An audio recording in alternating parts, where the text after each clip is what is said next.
नमस्कार, मैं डॉक्टर राकेश पाठक। दोस्तों, संसद का वर्तमान सत्र प्रधानमंत्री नरेंद्र मोदी और उनकी सरकार पर बहुत भारी पड़ रहा है। सरकार जाने अनजाने अपने ही जाल में फंसती हुई दिखाई दे रही है। जितने मुद्दे सरकार ने अपनी तरफ से बहस के लिए रखे, उन पर वो खुद घिर गई और विपक्ष ने अपनी तरफ से सरकार और मोदी शाह पर जो हमले किए हैं, उनके सामने सरकार बहुत मजबूर दिखाई दे रही है। आपको याद होगा कि सरकार ने वंदे मातरम पर कई घंटे की बहस करवाई थी। उस बहस में हुआ ये कि सरकार उसके वैचारिक पुरखों की पोल खुल गई। पूरे देश के सामने ऐतिहासिक तथ्य रख दिए गए कि आजादी की लड़ाई में वंदे मातरम और जनगण मन गाने के समय भारतीय जनता पार्टी के वैचारिक पुरखों और उनके पितृ संगठन का कोई योगदान नहीं था। इसके अलावा चुनाव सुधार, एसआईआर जैसे मुद्दों पर भी विपक्ष ने सरकार की अच्छी खासी घेराबंदी कर रखी है। और इससे आगे बढ़कर अब हाल ये हो गया है कि सदन में खड़े होकर कांग्रेस के वरिष्ठ नेता, भूतपूर्व मुख्यमंत्री और राज्यसभा के सांसद दिग्विजय सिंह ने नरेंद्र मोदी और अमित शाह पर निजी हमले किए हैं। दिग्विजय सिंह ने सदन में खड़े होकर दावा किया कि नरेंद्र मोदी हिटलर और मुसोलिनी बनना चाहते हैं। वे एक तरह से फासिस्ट डिक्टेटरशिप लाना चाहते हैं। इसके अलावा दिग्विजय सिंह ने अमित शाह के आरएसएस के साथ रिश्तों पर भी बड़ा हमला किया है।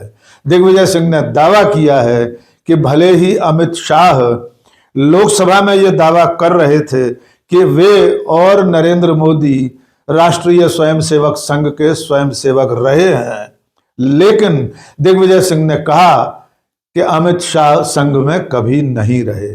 इसके अलावा दिग्विजय सिंह ने चुनौती दी कि अमित शाह अगर सदन में खड़े होकर संघ की प्रार्थना सुना देंगे तो वे उन्हें मान जाएंगे।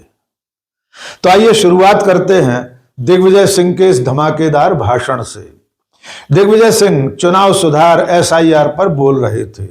उन्होंने कहा कि इस वक्त नरेंद्र मोदी की सरकार चुनावों में गड़बड़ी करके पूरे लोकतंत्र का और चुनाव का अपहरण कर रही है।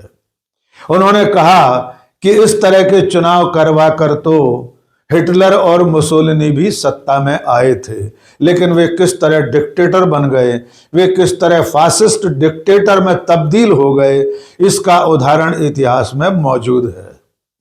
आइए सुनते हैं दिग्विजय सिंह ने क्या कहा। राहुल जी के जितने भी सुझाव थे, जो उनके बिंदु थे, उसका एक भी उत्तर उन्होंने नहीं दिया।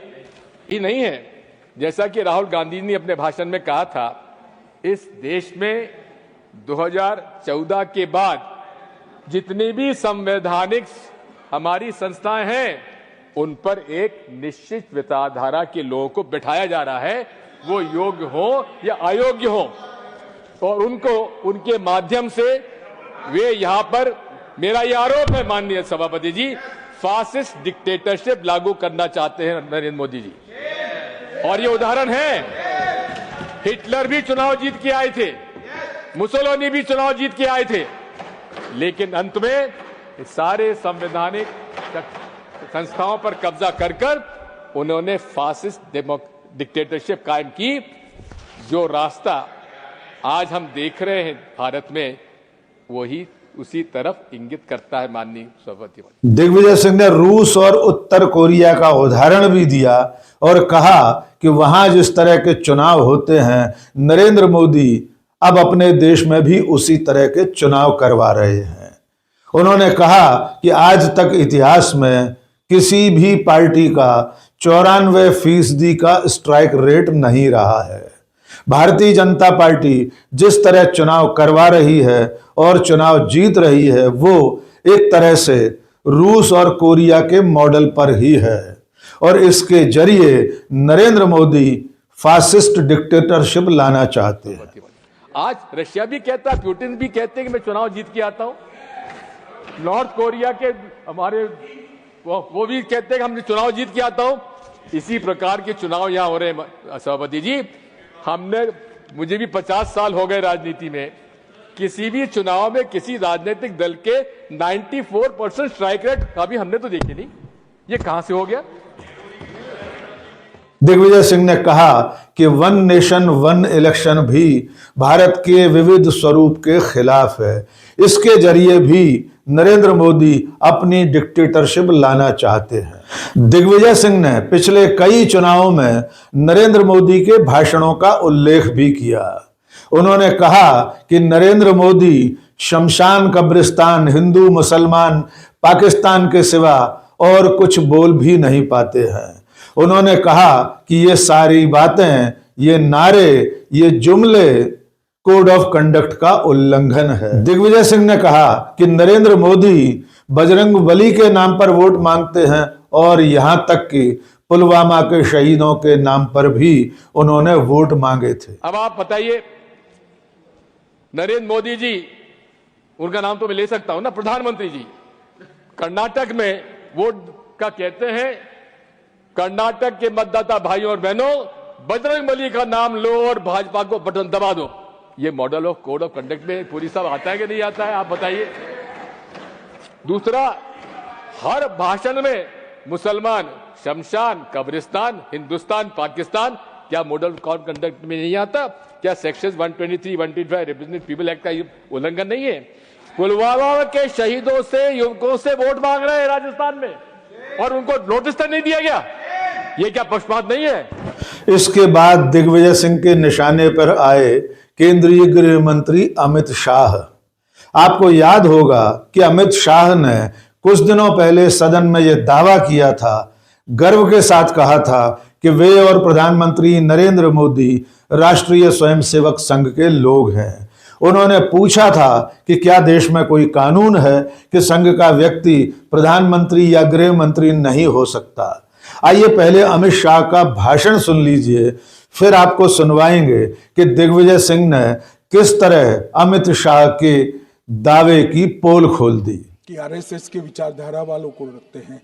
कोई ऐसा कानून नहीं है मान्यवर कि आरएसएस की विचारधारा वाला व्यक्ति कोई। आरएसएस की विचारधारा क्या है?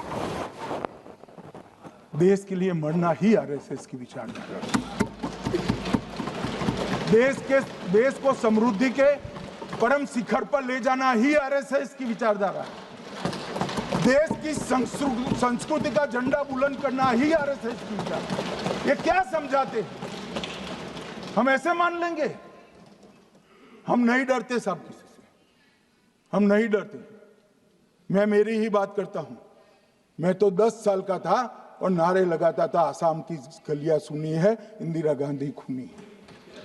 हम तो वहां से लड़ते लड़ते आए हैं, हम नहीं डरते। अमित शाह के इस दावे को आपने सुन लिया। अब दिग्विजय सिंह ने जो कुछ कहा वो भी सुन लीजिए। दिग्विजय सिंह ने आसंदी से पूछा, सदन में यह सवाल उठाया कि क्या राष्ट्रीय स्वयंसेवक संघ एक पंजीकृत संस्था है।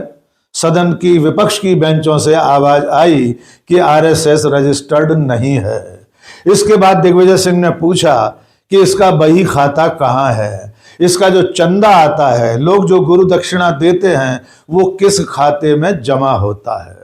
दिग्विजय सिंह ने कहा, क्या खाता क्या बही, जो नरेंद्र मोदी अमित शाह कहें वही सही। अनुरोध किया था कि मैं माननीय अमित शाह जी के भाषण से समाप्त करूंगा, इसलिए मुझे 2 मिनट का समय दे दीजिए। वैसे मेरे पास अभी 1.5 मिनट है। पहली बात तो यह है कि आरएसएस एनजीओ पंजीकृत है कि नहीं है? नहीं है।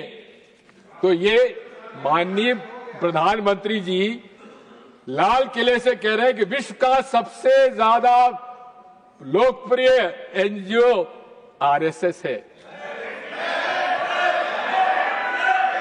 उस पर कोई कानून लागू नहीं होता, उस पर कोई कानून लागू नहीं होता क्योंकि पंजीकृत नहीं है, ना तो उसकी सदस्यता है, ना खाता है। अरे गुरु तक, अरे ये तो बात वही हो गई ना, बात ना खाता ना बही। जो मोदी जी कहे वही सही, अमित शाह जी कहे वही सही। मैं अनुरोध करना चाहता हूं कि उनकी गुरु दक्षिणा आती है करोड़ों रुपए में, आती है कि नहीं आती है? घनश्याम तिवारी जी आप बताइए, आप देते हैं? हाँ, अरे वो किस खाते में जाती है तिवारी जी? अरे वो गुरु दक्षिणा जाती किस खाते में, कभी पूछा आपने? उस खाते में तो बता दीजिए।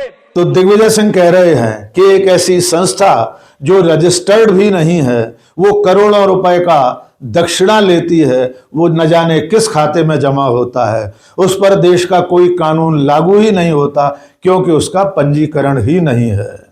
और सबसे बड़ा हमला उन्होंने अमित शाह पर इस तरह किया कि उन्होंने कहा कि अमित शाह आरएसएस में कभी नहीं रहे हैं। दिग्विजय सिंह ने कहा कि उन्होंने अमित शाह के करीबियों से पूछा था, तब उन्होंने बताया कि अमित शाह का आरएसएस से कभी कोई संबंध नहीं रहा है। इसके बाद दिग्विजय सिंह ने चुनौती दी कि अगर अमित शाह सदन में खड़े होकर संघ की प्रार्थना सुना देंगे तो वे उन्हें मान जाएंगे। माननीय अध्यक्ष सभापति जी, उन्होंने कहा था कि हाँ, गर्व से हम कहते हैं नरेंद्र मोदी जी संघ के प्रचारक रहे हैं, और उन्होंने खुद के लिए कहा कि वे भी 10 साल की उम्र से शाखाओं में जाते थे। मेरे भी मित्र लोग हैं सभापति जी, आरएसएस में कई लोग हैं। मैंने पता लगाया, मैंने जानकारी ली कि अमित शाह जी कभी आरएसएस में रहे कि नहीं रहे। सबने कहा कभी आरएसएस में रहे ही नहीं है। अमित शाह जी, अगर अमित शाह जी यहाँ खड़े होकर, One second, Honorable Minister. Yes. एक मिनट सर, एक मिनट। Honorable Minister. सभापति जी, गृह मंत्री जी लोकसभा में इस इलेक्शन रिफॉर्म की चर्चा का जवाब देते समय उन्होंने ये कहा, ये एकदम असत्य बोल रहे हैं। उन्होंने ये कहा कि मैं 10 साल की उम्र से एक नारा लगाता आया हूं कि गली गली में नहीं, गलियां सुनी है, शहर की गलियां सुनी है, इंदिरा गांधी खूनी है, ये नारे लगाता है। ये कहा था, ये तो कहा ही नहीं था जो ये कह रहे हैं। ये असत्य बोल रहे हैं। और आरएसएस का मैं हूं, इसका मुझे गर्व है, ये कहा। Okay, please conclude. Please conclude. शहर की गलियां सुनी है और इंदिरा गांधी खूनी है, ये नारे लगाए अमित शाह जी ने कहा। मैं 10 साल की उम्र से लगा रहा हूं। Please conclude. Please conclude. उन्होंने आरएसएस में अमित शाह जी रहे कि नहीं रहे, उस पर कोई अपनी बात नहीं की, उन्होंने स्वीकार कर लिया। और मैं चुनौती देता हूं अमित शाह जी को, यहां अगर वो खड़े होकर जो आरएसएस की प्रार्थना सभा है, Please conclude. Please conclude. Please conclude. Digvijay Singh ने आखिर में चुटकी लेते हुए एक पौराणिक कथा सुनाई और बताया कि एक राक्षस की जान तोते में हुआ करती थी, उसी तरह भारतीय जनता पार्टी की जान ईवीएम में है। सर, एक हम बचपन में कथा सुना करते थे कि एक राक्षस हुआ करता था, उस राक्षस की जान प्राण जो है तोते में रहा करती थी। अब वो तोता कर प्राण में, राक्षस का प्राण तोते में रहता था। माननीय सभापति महोदय, ये भाजपा के प्राण भी ईवीएम में है। धन्यवाद। तो दिग्विजय सिंह के नरेंद्र मोदी और अमित शाह पर इस बड़े हमले का अब तक बीजेपी की तरफ से कोई जवाब नहीं आया है। निश्चित तौर पर नरेंद्र मोदी की तुलना हिटलर और मुसोलिनी से करना भारतीय जनता पार्टी के लिए बर्दाश्त से बाहर होगा।